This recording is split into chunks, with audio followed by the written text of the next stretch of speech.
Well, hi there, and welcome to Inside Tracks again, the website that tries to help you trade smarter.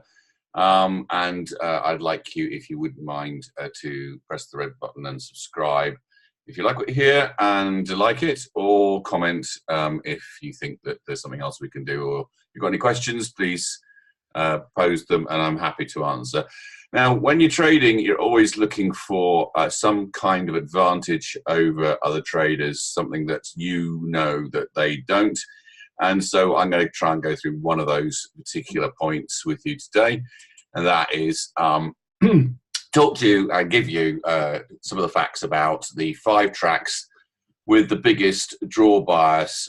This is on the flat, obviously, and is in the UK.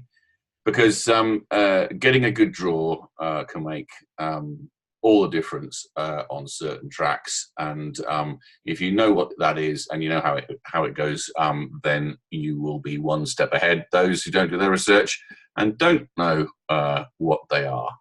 So the first track we're going to look at is Chester. Chester is quite well known as being probably the track where a low draw is a massive advantage, even over longer distances. As you see at the bottom there, Timeform will tell you this is a very, very sharp track. It's left-handed, so you go round left-handed. And so you see the 5 furlong start here. They go like that, round the inside and up to the finish. So it's left-handed, very sharp, a circular course that's only just over a mile. Which is actually very small. Most courses, circular courses, are somewhere around about 2 miles. So this is twice as tight as any other track, pretty much. There are some that are slightly less than 2 miles, but most of them are up around the 2 mile mark. And that's basically because it's a very, very old track, and it's actually pretty much within the city boundaries. So that's why it's so small. It turns almost throughout. That's quite right. You can see that quite clearly. It's pretty much almost a circular track, rather like an athletics track. And the run-in, which is this component down the bottom here, is just only 2 furlongs. So it's not a great long run-in. So it's quite difficult for horses that are found out the back to get enough head of steam to get past. Doesn't mean it doesn't happen. Does happen, but it's quite difficult to happen, and you need a horse with a fair few gears to get past. So with all this, it favours definitely favours those to the 4, as it's easy to find trouble and with little time to recover. And a low draw at Chester is a huge advantage, even in middle distance races, particularly so in, as you'd expect, in large fields. Now, I'll go into some of the numbers behind that in just a second. But before we go into the numbers, I'm just going to go and show you one replay, which gives you some idea as to what the real reasons are and why you can see that those who run to the 4, or those who are on the inside, have a distinct advantage over slower runners who are drawn wide.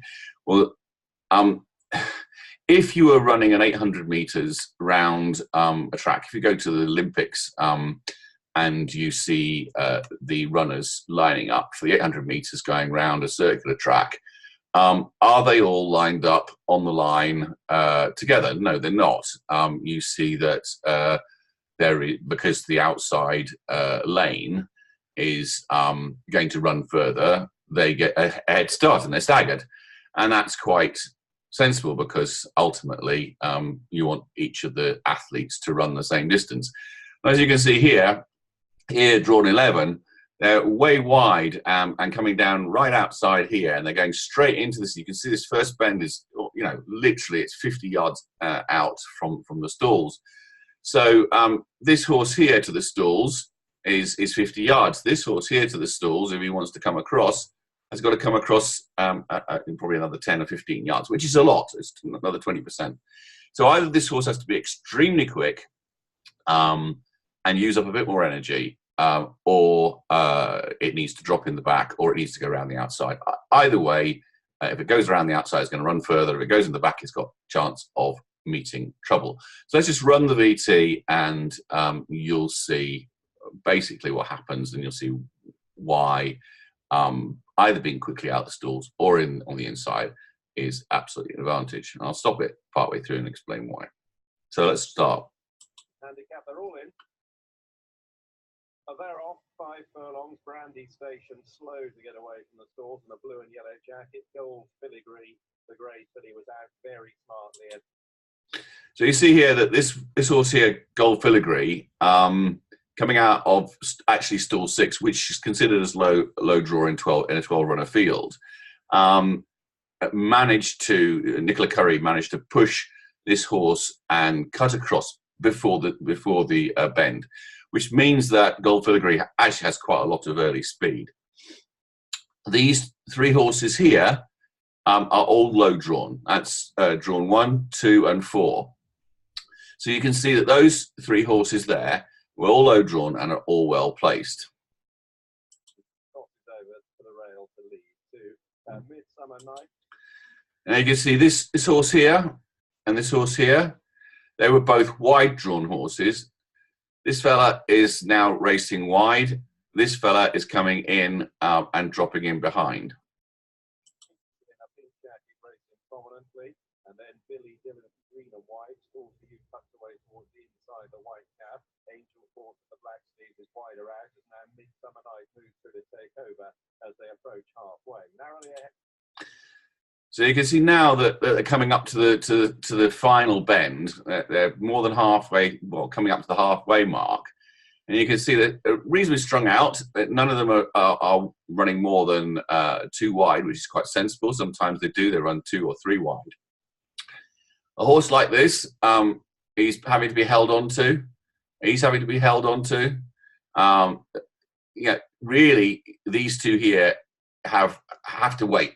Have to wait until they've gone around the bend, and then have to try and make it up. We'll see what happens. Head of Gold Filigree and Angel Force wide. Billy Dillon, Fall for You, the rail, then Porchy Party, Big Brandy Station, the blue sleeves. The white-faced John Kirk up last but 1, and Dartic at the tail, and Gold Filigree is back in front as they come inside the 2 and spin for home. Midsummer Night ridden along. Now we're seeing that they come off the final bend. These guys are all having to be what? He's 1, 2, 3, 4, 5 wide, running much further than the rest. All the rest, even the ones at the back here, are all trying to find some room on the outside. This fella here is trying to find a way up the inside. Here goes Fall for You with a white cap. Angel Force on the left, and then Billy Dillon, but it's Gold Filigree inside the furlong with a lead of a couple of lengths, chased hard by Fall for You and Midsummer Night. And you can see that Gold Filigree's managed to nick a couple of lengths off the lead, and has managed to maintain it. These guys here, they were trying to make up ground. This one here was having to be held onto. This one was held onto, and these are trying to make up ground on the outside, but all far too late. Gold Filigree keeping them all at bay here, running on all the way to the line, and Gold Filigree goes on to win. So there you go. That's a typical Chester race. Gold Filigree getting out from a relatively low draw in front. This is drawn 2. This is drawn 1, and the others really just didn't get into the race. And you hear that a lot about races at Chester. I'll just hold on there, and I'll come back to some of the numbers. So having looked at that race and looked at the course and how the stalls are laid out, it probably is no surprise to you that when we've done the analysis on 31 races, these are all 3-year-old plus, and they're all handicaps. So we're not seeing a bias from very good horses in stakes races coming from strange stalls, where the handicaps should be fair and reasonable. That really is the draw that's taking the account. But of course, there is some bias there. I haven't done an analysis on favourites versus non-favourites, etc. But you don't need to, because very, very clearly, here we are, the number of runners in the race.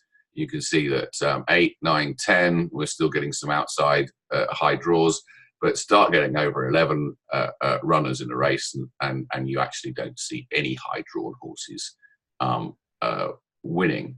That's not to say they don't, and not to say they won't. If you get a high-drawn horse who has extremely good speed, then obviously that has a chance to come across. And because everybody knows the draw bias now, if you have a lot of early speed under your horse and you're drawn high, then that's the first thing you try and do is get across. But the stats don't lie. Low drawn horses, 83%, 84% of the winners come from low draws. Only 16 from high draws, and if you look at stall 1, 38% come from stall 1, 16 from stall 2. So if you bet stall 1 and stall 2, you have a more than half chance, 55% chance of finding a winner. So if you've got if stall 1 is 5 to 1 and stall 2 is 6 to 1, you have a better than average chance of making money just by backing those two. And to be honest, quite often I will do a reverse forecast, draw 1 and 2, and it comes up. So that's Chester. I'll move on to the next one next. So the number 2 course is Beverly. Beverly is a very nice track. Its time form is 1 mile 3 furlongs going round. The 5 furlongs starts off from a chute, which has a dog leg. And the 5 furlong track is on the rise throughout, so it goes all the way uphill from there, all the way through. So it is a testing 5 furlongs, even in normal conditions and the soft takes I'm getting. And we'll see now why being drawn high in a 5 furlong race is a real big advantage. So I'll show you that in just a sec. So here we are, we're having a look at a racing replay of a Beverly 5 furlong race, and I think you can see fairly quickly that, not being drawn high, being drawn low is important. Here, this is the rails going up the inside, and there's a dog leg right, so being on the inside is important for that dog leg. And you can see quite clearly the horse's legs are there, and there's no horse's legs there. There is a downhill slope, and you can see that also there's an uphill straight from the start. So these guys out here in high drawn have to not only come across towards this rail to get to go the shortest route, but also have to go up more of an incline. So that's a distinct disadvantage. Now I'll just run the VT and we'll have a quick look and see what happens. There are 5 furlongs then. You can see this chap has to come out and come up and come over. Bosham, who was out in a wide draw, has used up a lot of energy, and he is. I will just put that on mute. So Bosham's had to come out from a wide draw and put in a lot of effort. All these ones here, this was drawn 3. And then you've got the others drawn low on the inside here. So anyone coming up the outside part has had to come further, and anyone coming up the inside part is obviously going less of a distance. And if you can get a little bit of a lead, because they're going uphill, and it's difficult for these horses then to put on a bit of acceleration the last furlong, you'll see that this horse who was drawn 3 is just gonna last out. But certainly the ones that were prominent were the ones that finished in the top, finished first and second. So you'll be prominent. Be prominent. Yeah, if you're drawn high, you have to have a lot of speed. If you're drawn low and you're prominent, then you've gone less of a distance. And being, nicking a few lengths out of the field at the 2 furlong pole, very, very difficult to get back. Let's just have a quick pause. So now we can have a look at the draw bias and the stats. And again, as I say, I tend to rely on the stats. There's 3-year-olds plus in handicaps. You got 42 races, of which 32 were low drawn, 76.19.